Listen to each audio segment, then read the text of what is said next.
Latex and music. They may seem two worlds apart, but for Paulee, they're a perfect harmony. From retro synth sounds to sleek, shining latex, Paulee has found a unique way to blend their passions into a truly iconic style. But Paulee's journey isn't just about fashion and music, it's about self-expression, inclusivity, and proving that latex is for everyone, regardless of age or body type. Today, we're diving into their story, how a random cartoon sparked their lifelong love for latex, how they navigate body positivity, and how their music and rubber have become inseparable.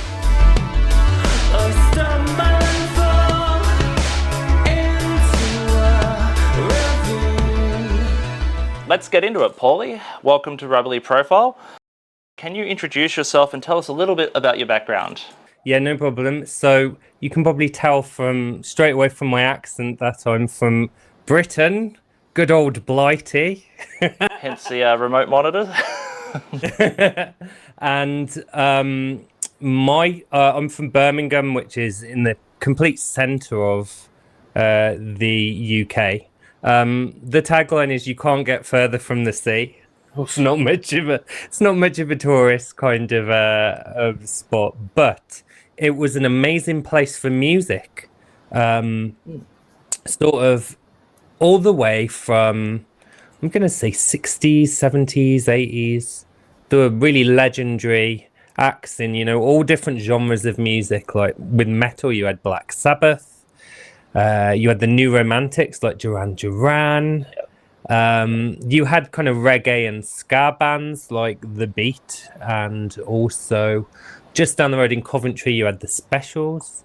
And yeah, so it's such a musical place to grow up, and it was kind of easy to always find. There's got to be something in the water there with all that mix of genre as well.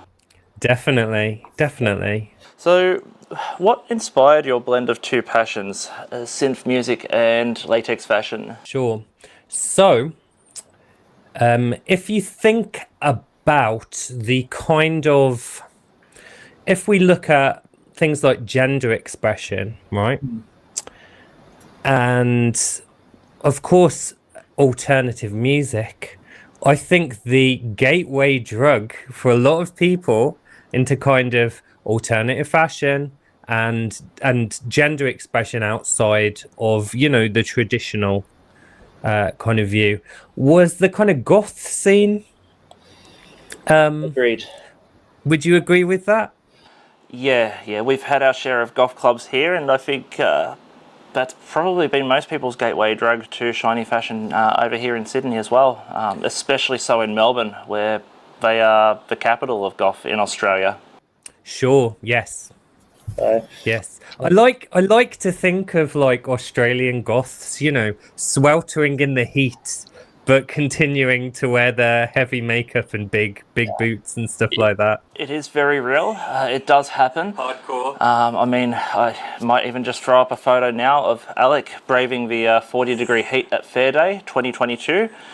Wow. So, yep, he suffers for his art, and that goes without saying for a lot of people in the scene here too. So, yeah, I think when I got into that music, it just became kind of linked straight away. If you think about some acts like 9 Inch Nails, one of their biggest videos ever, Closer, has Trent, hung up on a chain with his gloves on. And I think he's got rusty goggles on and he can't see what he's doing, kind of vibe. Yep. Depeche Mode, of course. Martin from Depeche Mode went on stage in his kind of bondage gear quite often. Must have been quite cool because he was just wearing, kind of like essentially a load of belts. Basically. And it all translated into dance floor fashion at all the alternative clubs before too long. Yes, definitely. And I think there's a real... there are negatives to that.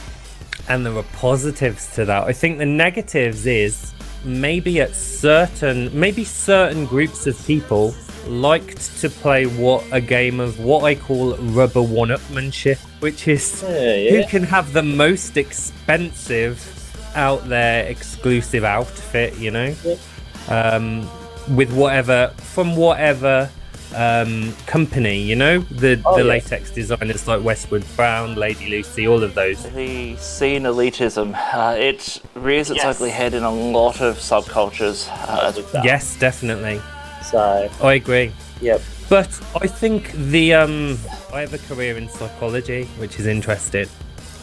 Once I realised that these people were essentially trying to make themselves seem legitimate Oh yeah.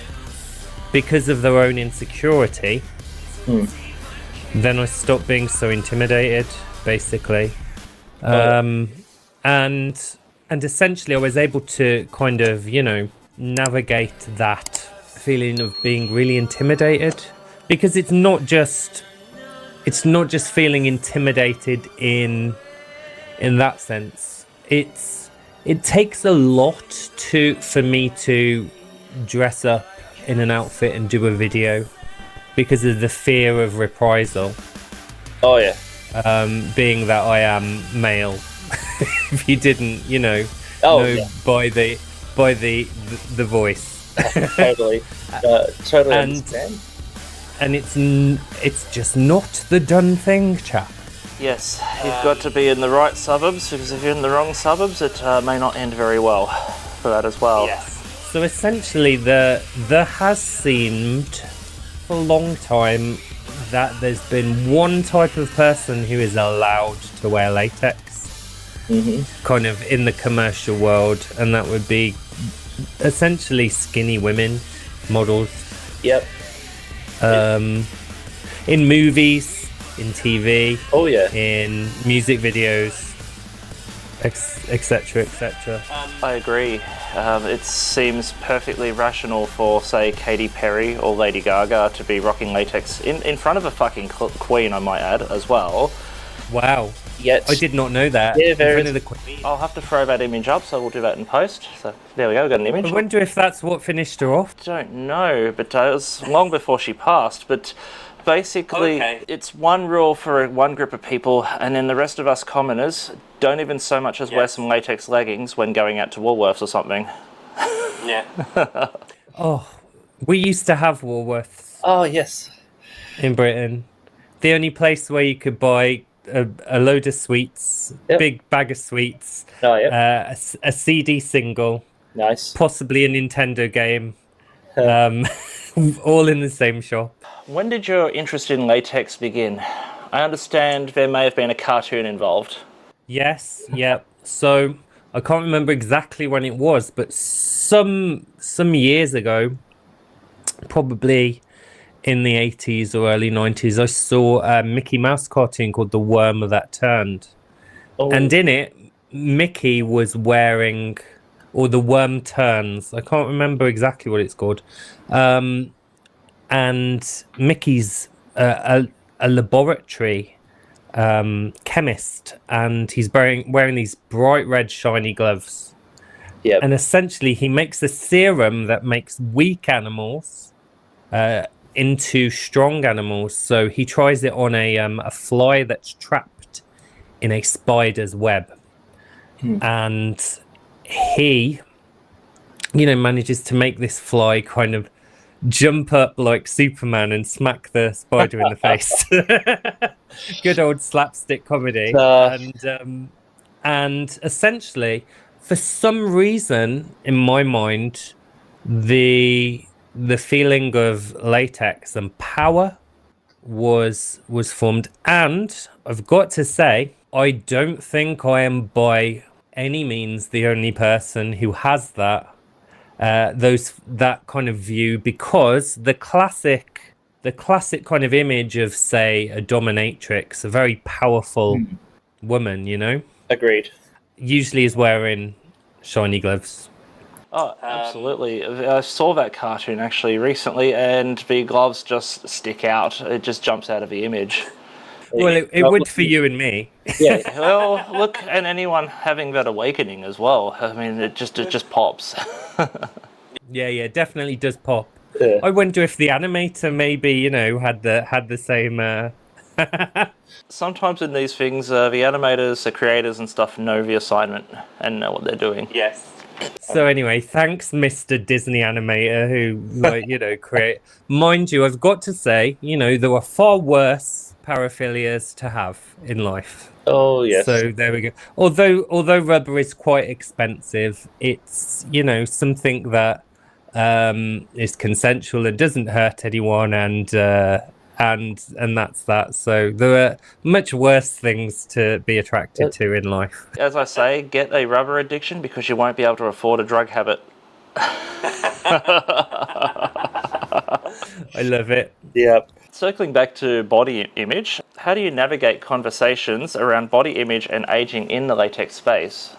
Essentially, what you've got to do is, I don't even think it's just in the latex space, but I think it's in the kind of alternative and queer space as well. You can get positive examples from all over the place. So in terms of aging, one of my kind of people I see who's walked that path and done it before, and had a good time with it, and was still popular and lived their life, is Quentin Crisp.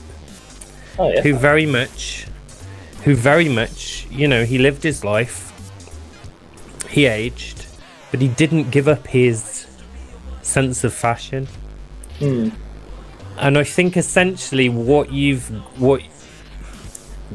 have to do is kind of find something that is still works for you and still looks like you at whatever age you are. I think with latex, it's never been an everyday outfit for me anyway. It's only when I am usually performing that I'll get my little stage outfits out, or filming a music video or something like that. It definitely works with the sound. Yes, definitely does work with sound. And I think for me it's a little bit easier to get away with that for a longer time, with lighting and video effects and making it cool and things like that, rather than just walking down the street in latex leggings when I'm like 60. I don't know if I could pull that off. Ask me when I'm 60 or 70 if I've got the kahunas, if I've got the confidence to do that. I've got memories coming back of going to golf clubs almost 20 years ago now, and there was a few guys in their 60s who'd still dress up golf and go to golf clubs at that age. I don't think it's impossible. I know a bunch of them. There's in Birmingham there's a club night called Zombie Club. Yeah. And they only play music. I think it's something like, we only play music from 1981 to 1996. We do not play any other music. One of those golf clubs.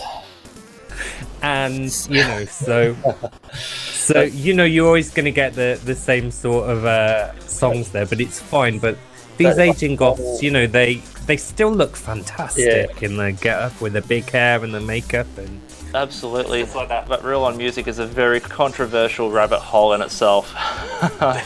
Seen so many arguments start up over that. The new guard. Definitely. The new guard versus the old guard. That's it. What was I going to say? So in terms of aging, I think the other thing to do is talk to people who are older and into whatever you're into. Yeah. Ask them how they navigated it. I will say that as you grow older in life, you're not for everyone, but I think that how much weight you put on the opinions of others kind of dials down a bit with every decade. Yep. I'm in my 40s now and I feel a lot less bothered by people's opinions, and sometimes someone's opinion might actually be a compliment because you look at them and you think, actually, I'm glad that you don't approve of me because you're not the type of person who I'd want approval from. Yeah, the shitty opinions generally come from shitty people, so there's also that. Sure. I learned that off my wife. She's very, very confident in that regard. And she's always been that confident. She's always had this amazing, well, if they don't like me, I don't like them. It's fine. Yep. And I'm like, that's amazing. How did you get to that at such a young age? But I'm learning slowly. It's called running out of fucks to give. I love it. So There's a basically, song title there. You know what? I'm open to hearing a song about that. So, have you faced any challenges yourself in that regard lately? Lately, in terms of, actually, I think, here's the thing. If I put being non-binary and very visible, and hi, I'm queer, hello. I've looked at the YouTube statistics, right? And if I put out a video where I am dressed entirely respectfully, but I've still got my like turquoisey blue hair and my makeup on, but I'm dressed, maybe in a t-shirt, oh yeah, I will get akin to something like a 96-ish% approval rating, likes versus dislikes. oh yeah. If I am wearing a very out there rubber outfit in my video, I will get a 94.8 approval rating. So it's literally just 1.2% difference. So that kind of makes me think, oh, screw it. Most of the time. Do you know what I mean? Probably just a very negligible amount of people. I mean, we'll probably see better stats on this video. The audience loves rubber. There are some Venn diagrams with other interests, like for music and such. Yes. Which leads me to the next question, speaking of Venn diagrams. So, autism and latex. I believe you've got a few words to say on the subject of that. Oh, I do. Yep. Yeah. A few words. Few words? we could be here all night. So essentially, I have participated in a new module that's going to be used to train therapists on autism, sexuality, gender, and also a bit of kink in there, and that includes latex, of course. So essentially, this Venn diagram exists for many reasons, and I think it can be broken down into just a couple of strands. One is sensory considerations. So people enjoy the feel, people enjoy the touch, taste, smell, etc.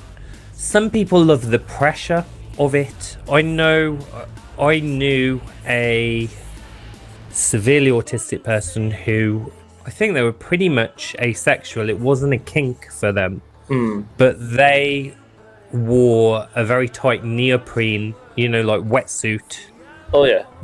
Much of the time, because the pressure was calming for them. So that's where that's one part of it, that kind of sensory seeking behavior, because autistic people can be very sensory seeking. They can see things and think, oh, what's that like? I want to try that. The other really interesting path I just want to talk about is it's not a happy thing, but it is a real thing. Autistic people face a lot of rejection growing up, especially if they're not diagnosed, because we don't fit in, essentially. And so we become targets, or we become the butt of the joke, etc., etc. And maybe romance doesn't go well and things like that, Yeah. And facing that much rejection, the neurodivergent person finds it easier to move towards the alternative, basically.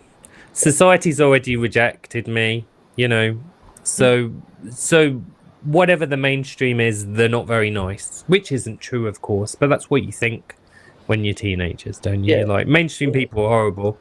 I know plenty of very lovely mainstream people these days, or people who are, should we say, have a rather sort of nice but safe fashion designs, That's a and good stuff choice. like that. And there's nothing wrong with it. Yeah. There's nothing wrong with it, and I know them, and they're absolutely lovely. But I think at the time when you're a teenager and everything's black and white thinking and big emotions, you think, wow, the mainstream's horrible, I'm going to hang out with all the weirdos. And I think that's where a lot of autistic people end up not only in kink spaces, but in witchy magical spaces, Oh yeah. fandom spaces, like superheroes and things like that. And that's another Venn diagram, isn't it? Superheroes and latex. That's a whole other Yep. thing for another day. Absolutely. And I think it's that ability to break social norms, because we've never really been able to do the social norms, so breaking them is easier for us. And that's essentially it, really. That's what sometimes puts people on a path to alternative fashion and alternative music. It's a whole rabbit hole we can go down. It would be very safe to say that anyone that's into latex and has been out to events and such will know someone who fits into that category one way or another. Definitely. And I mean, why not? We welcome all in our spaces.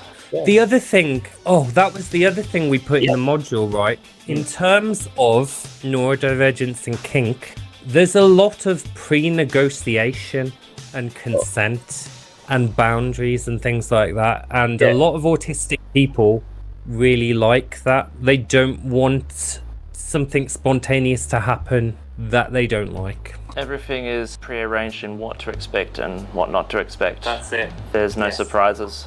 Now I'll come in with the elephant mask on. I'm just making a joke. Oh, just an example. Oh yeah. All right. That's another thing. Having a good sense of self-deprecating humor about this is quite useful. Absolutely. I think a lot of conversation in spaces would break down if that sort of self-deprecating humor just wasn't present. Yes. Everyone would be mute. I agree. So let's get to the fun part of this, the fun questions. So what's your favorite latex piece and why? Not these gloves, but there was a pair of opera gloves that I had since 2003, and they lasted something like 18-19 years. That's impressive. Now, before I found these ones, which fit quite well, I was like, oh my god, they're broken, because I used to like use them quite a lot with outfits and stuff like that, to add a little bit of flair of latex or something to an outfit that wasn't latex. So I tracked down the original maker, because it was made by a shop in my hometown called Cocoon. And they always did seasonal latex displays in the window. So it was on a high street in Digbeth in Birmingham. A high street bricks and mortar latex shop. Like, that's so quaint right now. Everything's online. It was so quaint. And like at Christmas, they'd have like red latex with a white ruffle kind of on the mannequins, like Santa and stuff like that. That's just amazing. Yeah, it was amazing, but the couple who owned it had retired. However, their daughter was still making the same garments using the equipment just for online orders. So I contacted her and she was like, yes, I can make them. I was like, oh my god, thank goodness. So I ordered some, essentially, through this very old looking creaky GeoCities style website, and I was like, is this transaction going to go through? All the family business, and not much has changed. Yeah, exactly. That's kind of cool. And they turned up, and there we go. Nice. Here's to them lasting another 18-20 years or something like that. Yeah, well, when you mentioned you may have had them since 19-something, that's pretty impressive. 2003, I think, to 2000 and... Yeah. 21, 22, so 18 years-ish. Most I've had out of something is about 11 years, so that's exceptionally good. Yeah, definitely, yeah. So they were very well made. What's your dream latex outfit that you'd just love to own or create? No holds barred on funding or time or anything. I think it would be, here's the crazy idea, right? It would be a red and black Dalek themed latex dress. Now, we've seen one, right? Yeah. Which I think was gold and black, and it had like the domes and things printed on it. So it was just a 2D dress with like the design on it. But I would want the proper domes. I'd want a little hat at a jaunty angle with the, you know, the eyes and the stalk. Out of 3D latex. I think maybe it would, yeah. I think the headpiece could be like cast out of rubber or something like that. You know what I mean? Or a combination of maybe a plastic dome with some rubber bits on it. And then the actual dress would have like all half ball domes on it, you know. And I'd just walk around holding a plunger and a whisk. So that's if I had unlimited money and the skills to do it, I would create a red and black Dalek. Yeah. Yep, that is just amazing. I mean, Latex outfit. Don't get to see many 3D latex outfits. You may have heard of Matt Bylot, who's based in Sydney. He's designed a lot of latex and he's done a lot for film and TV. I think he's credited to Xena, Warrior Princess. I could be completely wrong, so all the persnickety people in the comments, just hold off. But basically, he's credited with... Your research! Oh, look, this should be top of head knowledge. I'm pretty sure that's the case. But he has done a lot of 3D latex, and that's probably the only designer I've seen it from in recent times. Gotta be tricky. It is definitely an art unto itself. I mean, most people can seam a couple of 2D seams together and call it a day. Yes. So yeah, it exists. That's why when you said money's no object, Yep. I was like, layer the domes underneath and then put the, you know, to get the... The technology exists, it just requires the know-how and the Can time. we build him? so I think We that's, have the technology. So for our viewers, where can people find more of your work and how can they connect with you? Sure. I've got 2 or 3 different channels that I just mentioned very quickly. Vogue Renege is my musical project. Yep.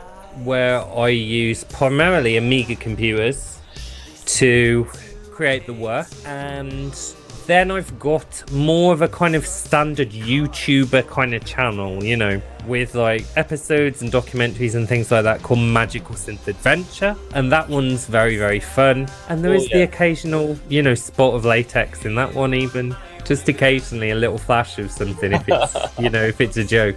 And then the last one is called Sonic State, and that's more of a kind of magazine kind of channel where we do lots of reviews. So if you're into music production, that's the one to go for. But yes, so I'm quite busy of late, which is good. It's good to be busy. I think you will get a little bit of traffic because just having some discussions regarding the music and such, just with people in our circles, there is quite a bit of keen interest from a few people, and you know who you are. We're looking at you. Definitely think you're going to have a few visitors.